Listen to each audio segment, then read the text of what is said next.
And welcome to Habs Unfiltered, episode 405. I'm your host, Blain, and I'm joined by my co-host, Trege Wilson.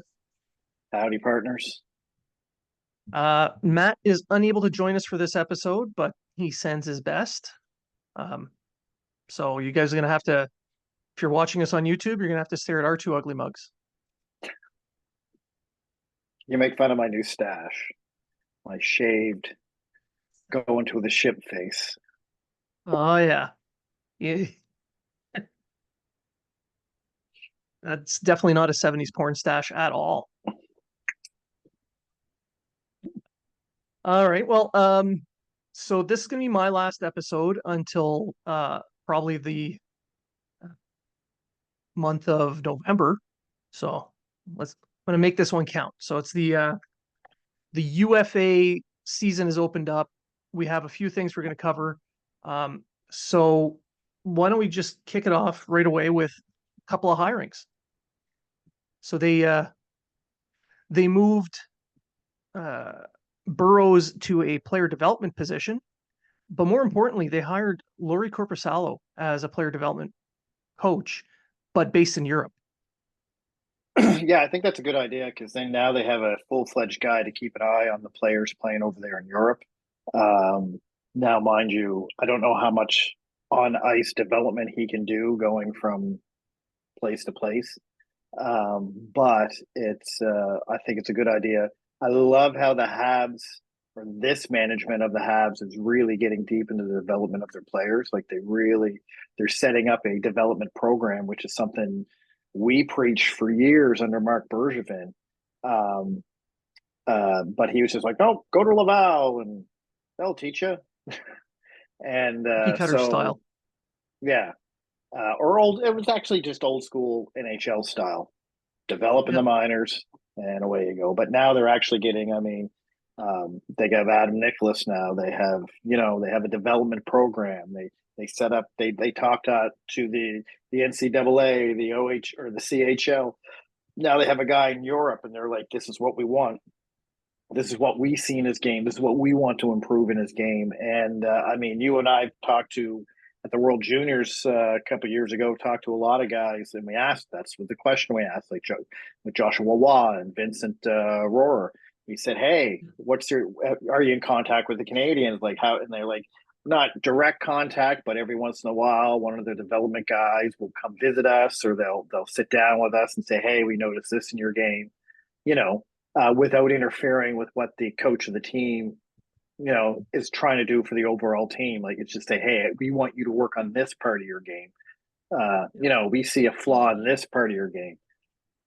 So I think that's good for the development of these young players for the Canadiens. Whereas uh, I don't know what other teams are doing, but I know the Canadiens are taking that extra step to ensure that the assets they draft um, develop properly, especially the ones they know are going to have to go through the systems before they get to the NHL. Yeah. I mean, if you're going to draft and develop as your plan, you really should focus, a little bit of your financial might in the development side. Yeah, exactly. And like Montreal hasn't really done that in a very long time because they were old No. school with it. And that's all I can really say. But they were just old school. Like you develop in the CHL, you're going to develop in the minors, and then once you hit the NHL, you should be good to go. But it doesn't always. It's not that linear anymore. Uh, you know, It was like more on the player back then. It's more on the player yes, yeah, to improve their own issues and fix their own issues. Now it's noted, it's highlighted, they go over it with the player. They provide them a training regimen to fix whatever it is they need to fix. Hey, my first step's not that good. Well, here's a workout program, work on that. In general terms, but and technique, skating technique. Adam Nicholas yeah. is an amazing skating coach.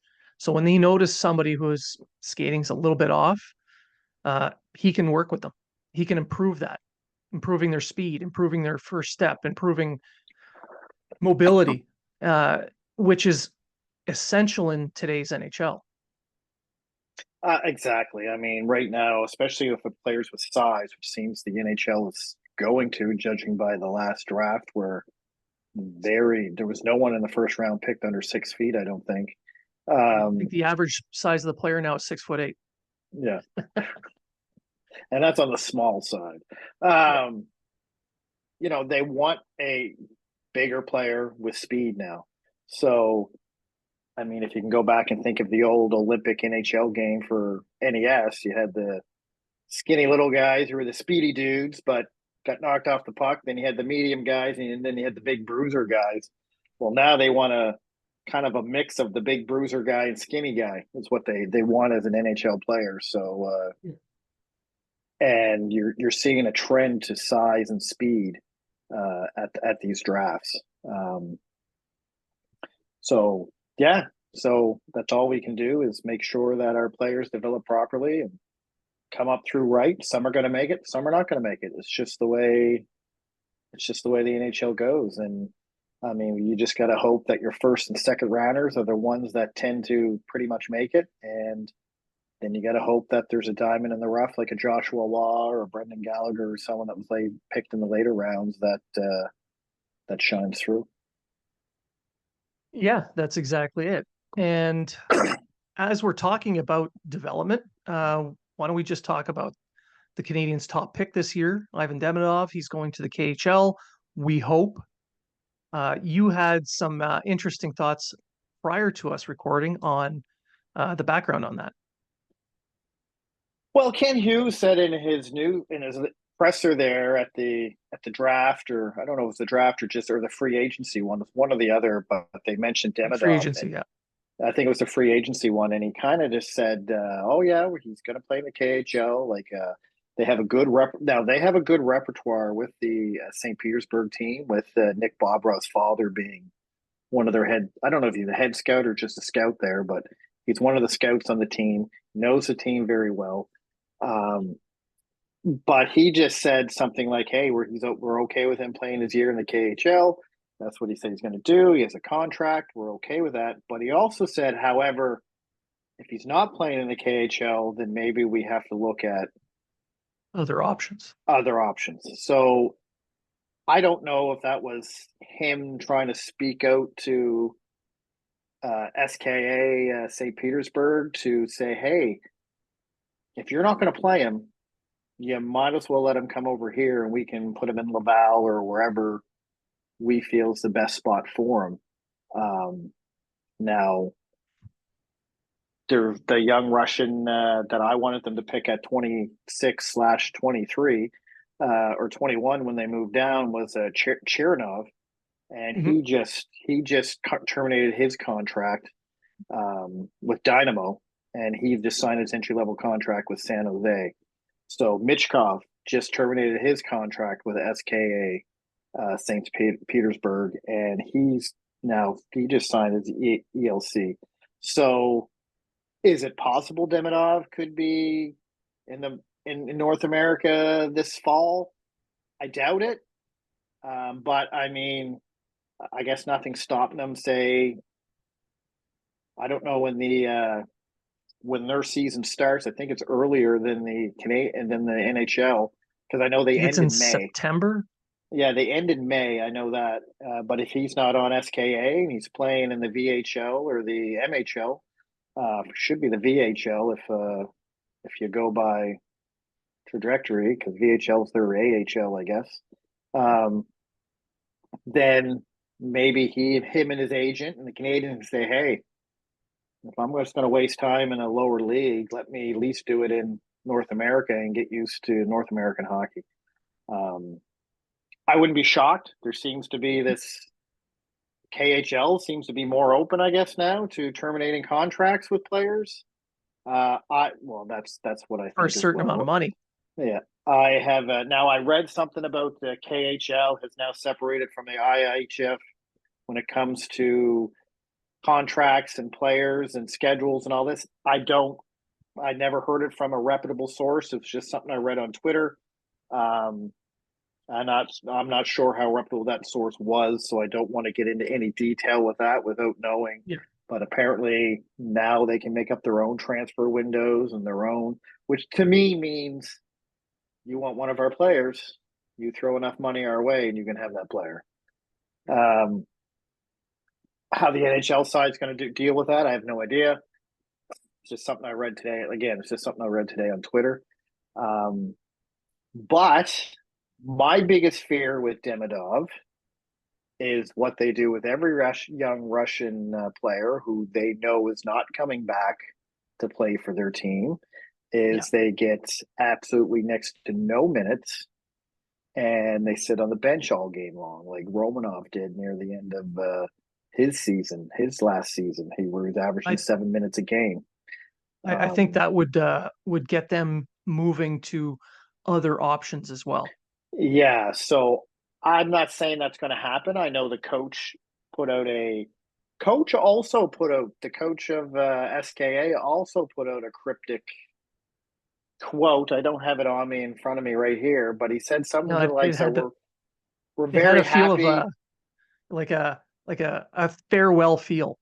Yes, it had that. We're happy for you. We want you to go and be where you're happy, and we want you to, have all your dreams come true and have what you want. We're here for you, and blah blah blah. And it wasn't like, congratulations on being drafted. Now let's get to work. But they did say you have to put the work in to get to where you need to go, and it's just a very weird. I mean, and the whole Mitchkov deal for the past 6 months was just really always coming. Oh well, now he's not coming. Oh, he's coming if Philadelphia plays so much many millions of dollars. Well, they can't do that because that's illegal. You know what I mean? Like it was very what's going on here, and in Philadelphia the whole time was like we have no idea what's going on. Like this is out of our hands. We got nothing to do with it. Could that be Philly just saying, "Oh, we got nothing to do with it. We have nothing to do Yeah. with this," or what? Did they really have nothing to do with it? And they're like, "We're not saying anything because we don't want to get implicated in the fact that we're in negotiations for this to happen. This was between his agent. And apparently, there was no money exchanged. But again, it's Sure. out of Russia. It's out of Russia, so I have no idea. Um, Send him but I some mean, borscht.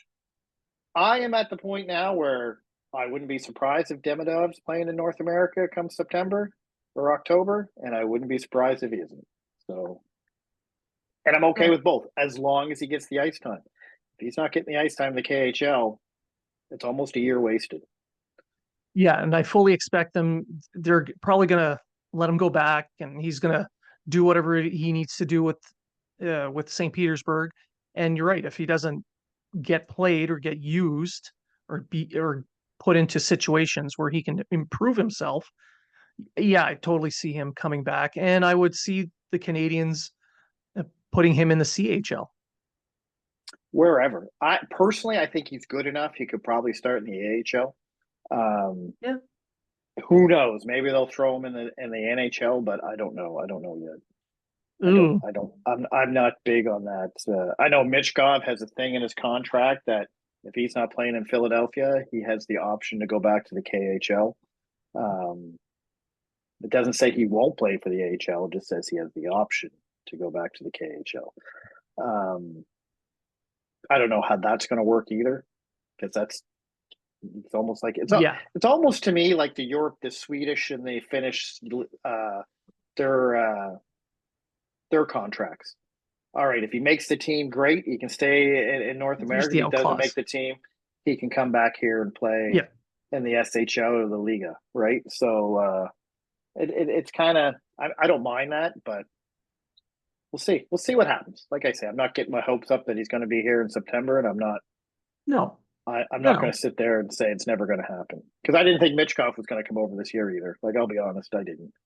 I thought that Well, was a I whole mean, the bunch way he of was talking to other teams, it's come out now that he was already telling them, "Nah, it's going to be 3, 4 years. Maybe I'll come back. Maybe I won't." Blah blah blah. yeah. So yeah, whatever. But I mean, Um, from the gist from the Athletic article, Mitchkov sounded like he wanted Philadelphia, and that was the team he wanted to draft him. So whether that's true or not, I have no idea. well, he got what he wanted. Good for him. Good for them. And so did Maybe Montreal. I agree. I agree. I think Montreal ends up better with the scenario we have now, where we I do see as well. Demidov and Reinbacher as opposed to Michkov and, oh, I don't know who would have fallen in there to five. could have been anybody, a defenseman. So it still ends up with a forward and a defenseman, and they're about the same. But I think Yeah. Demidov is the better player, so I think the Canadiens are a little bit further ahead. Agreed. So we talked about a little bit about the development side of it. We talked about Demidov and what we think may happen there. Um, Now let's move on to who is already on the roster, and that's Slafkovsky, who signed himself a massive deal, who stays with Montreal, and he made it very clear he wanted to get this done as soon as possible because he wanted to spend as much time as he could because he sees something special being built in Montreal. Yeah, he was asked the question of whether the term or the money was most important to him. And he said it was the term. He wanted a long-term deal because he sees this team being something special. And he literally came right out and said, I didn't care about the money. I didn't care how much Yeah. I got. I really didn't. He says, I love this team. I like being where I'm at. I'm like who I'm playing with. And I mean, now Montreal has their top line. Each one of them signed for under 8 million till 2030. Yeah. So I put this on Twitter. I calculated what the current cap is and what their cap hits are, and they add up to 26, just under 26% of the total cap this year. Come which will next go year, that down. It'll go down every year from now on. it's going to go down. Yeah. And even if Slafkovsky doesn't hit, even if last year turns out to be Slafkovsky's best season, in 5 years, that's still not a bad deal. 7.6 for a True. 30, 40 goal. Because, I mean, if you look at it now, I almost look at it as you're getting $1 million every 10 points you score in the NHL. So a guy who's scoring 50 points a season is about a $5 million player in the NHL right now, right? A guy scoring 100 points is anywhere from 8 to 13 million. So you know what I mean? Like a guy scored 80 points. If you really look at the numbers and you look at the points, it almost works out to every 10 points is $1 million. Almost. At least in my Kind of, conspiracy yeah. theory, world.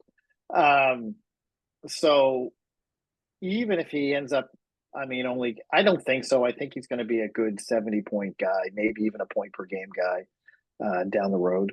Even if he's But it's, not a 60-point power forward that'll run you through the boards, that I come on, mean, that's worth it. 7.6 is like him at 7.6, Caulfield at what, 7.8? Just yeah, and And 7.85 for Suzuki. ace for Suzuki. I mean, come on, 23 million for your top line. I mean, Mitch Marner and Austin Matthews make 23 million between them. If you Yeah, compare it to Toronto, right? Listen, Ken Hughes has a plan. And yeah, he's some guy's going to come in sooner or later and make more than what them guys make. Guaranteed. eventually, Has yeah. has to. Who knows? Demidov might be that guy that gets so good that hey, all right, here's your $9 million contract. But he has his three best players right now locked down for Until 8 years 2030. to 2030. Locked down. Like they're good to go. And I don't know if there's any NTCs or NMCs. I don't know. I didn't look. But Doesn't matter. now you go, okay, we have those three, right? There's our top, there's half of our top six done. All right, now let's see what we're going to do for the next one. Demidov, if he turns out all right, long term contract for you. Gooley's the next guy to get a contract. They're Yeah. taking their time on this one. Gooley's taking his time on this one. We got to debate, where is Gooley? What kind of a defenseman is he? A 1-2 defenseman? Is he a 3-4 defenseman? Is he going to be playing behind Hudson and Reinbacher? Is he going to be playing ahead of Hudson and Reinbacher? Personally, I see him as the D3 with Hudson and Reinbacher as D1 and 2. Mm. But I don't mind a Gooley type as a D3 because he's a guy that's going to play, I guess it all depends on the minutes they want to give Hudson. So if they want Hudson to be a minute merchant like Matheson is, then Gooley's going to have to drop down to the second LHD. I see them building the blue line in this way. I kind of figure they want a really strong top four, and your bottom two are just going to be filler. So guys that'll play 12 to 15 minutes.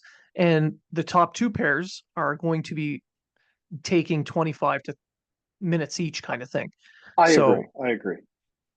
And I mean, whether I they're see the 1-2 or pairings. 3-4, I don't think really matters, especially for their negotiations for the next contract. I just don't want them to give a Darnell Nurse type contract to Caden Hell Gooley no. when I don't think I don't think Darnell Nurse deserves a Darnell Nurse contract back there, especially when eventually Reinbacher's going to need to be signed, Mayhew's going to need to be signed, Hudson's going to need to be signed. They're big on Jack Eye, which is your fifth defender. He's going to be the guy on that third line, and then I believe Mhm. you're in the future your second half of your third pairing is going to be insert free agent defenseman here. You know what I Yeah. mean? Yep. Which is fine. Now, whether that third defenseman is going to be a Barron or a Harris, or that sixth, a Barron or a Harris or a Struble, whoever it's going to be, Yeah. um, who knows? But the top four, I totally agree with you. The top four is going to be interchangeable. Some nights Gooley's going to lead with 26 minutes. Some nights it's going to be Reinbacher. Some nights it's going to be.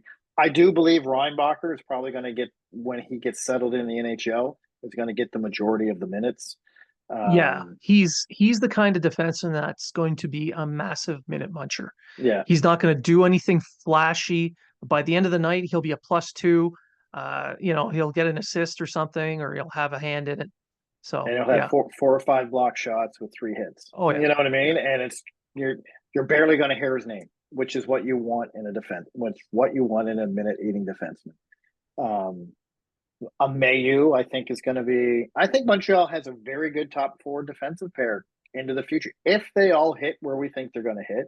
If Yeah. Mayu has an NHL season like he had this year in the AHL, if that carries on to the NHL, I mean, you're looking at a defensive team that Montreal hasn't had since the 80s. The With 90s, the early 90s. well, with they yeah, sure, with uh Svoboda. Svoboda, Deneau, Brisbois, Schneider. Cilios was there right up until 1990.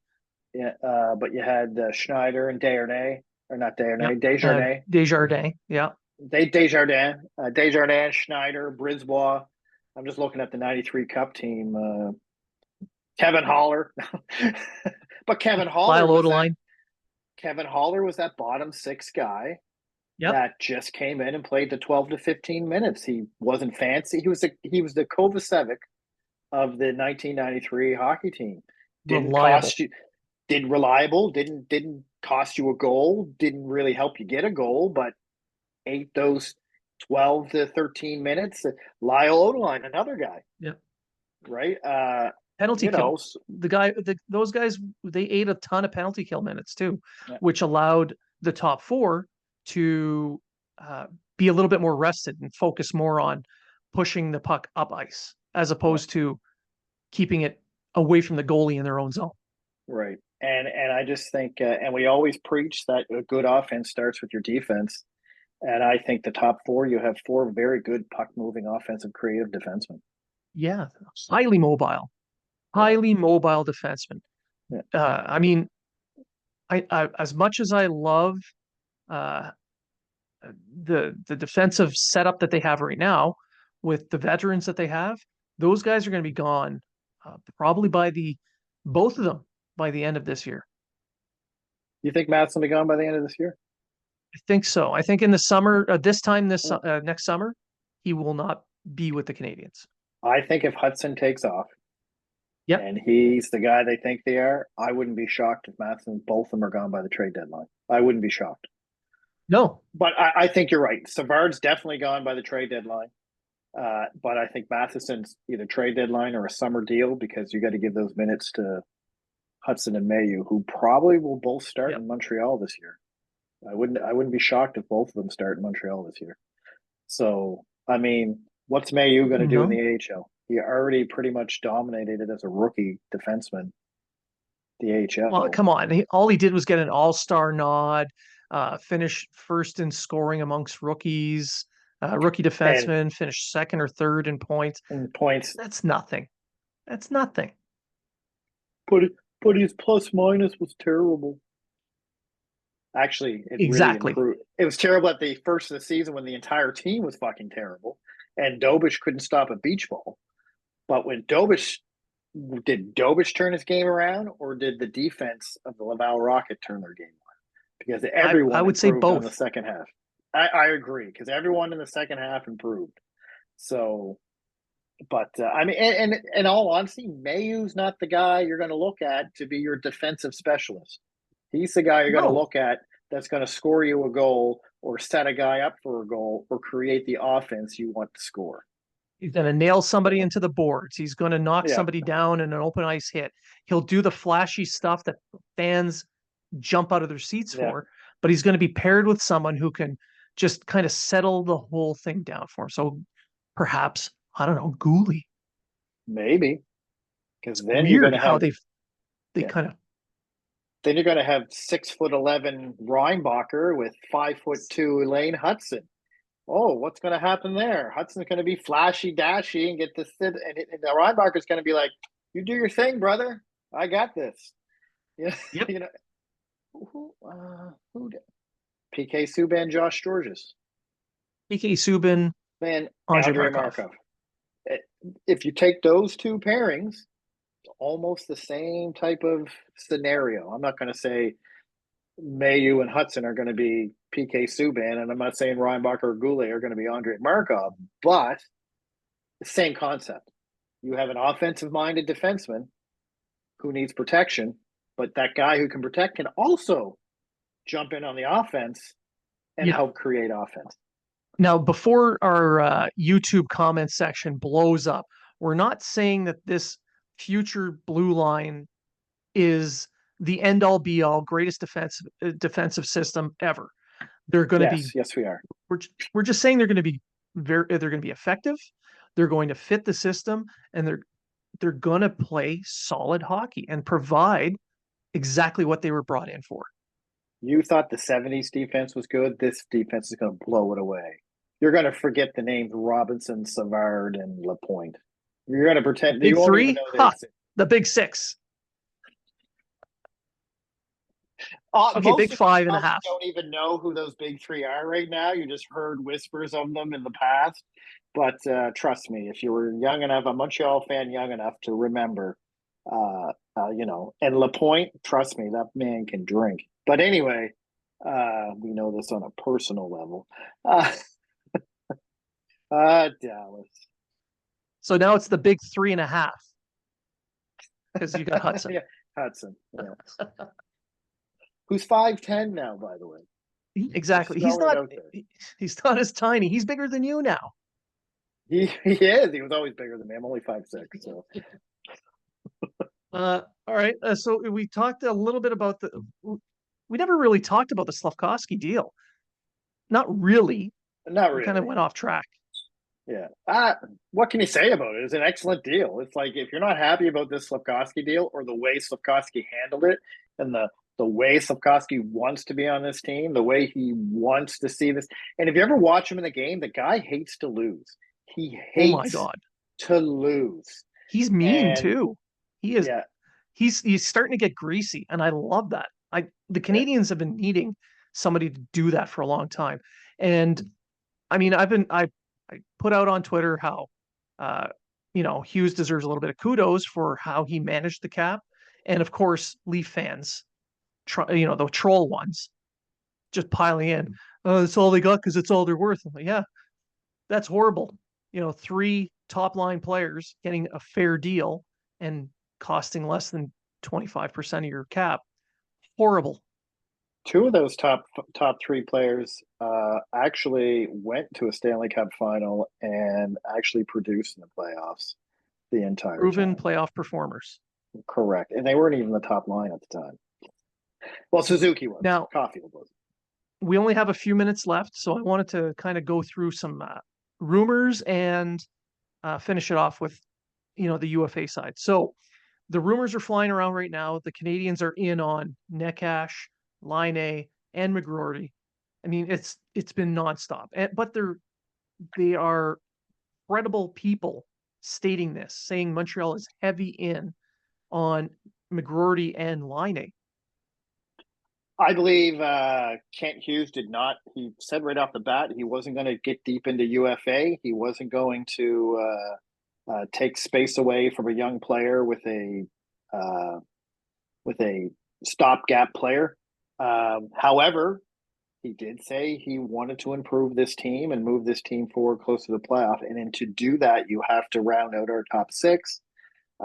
So it makes sense for him to be all in on these guys. Now, in my opinion, I would stay. I think I would just stick with McGroarty. If we get him, I'd be happy. The other two, Okay. I'm not. I don't really. I'm not saying they won't help the team. I'm not a big Neshkast fan. I've been vocal about that. I think he wants too much. I don't think he's the player everyone thinks he is. I could be wrong. But I mean, Laine's been almost a point per game player when he's played the past 3 seasons. So He's a risk, but he's a risk at a high cap that's only under contract for 2 more years. So right, it kind of fits with their cap structure that they're trying to set yeah, up. Nekash, I mean, he's going to cost assets to acquire. And then how much does he want to get paid?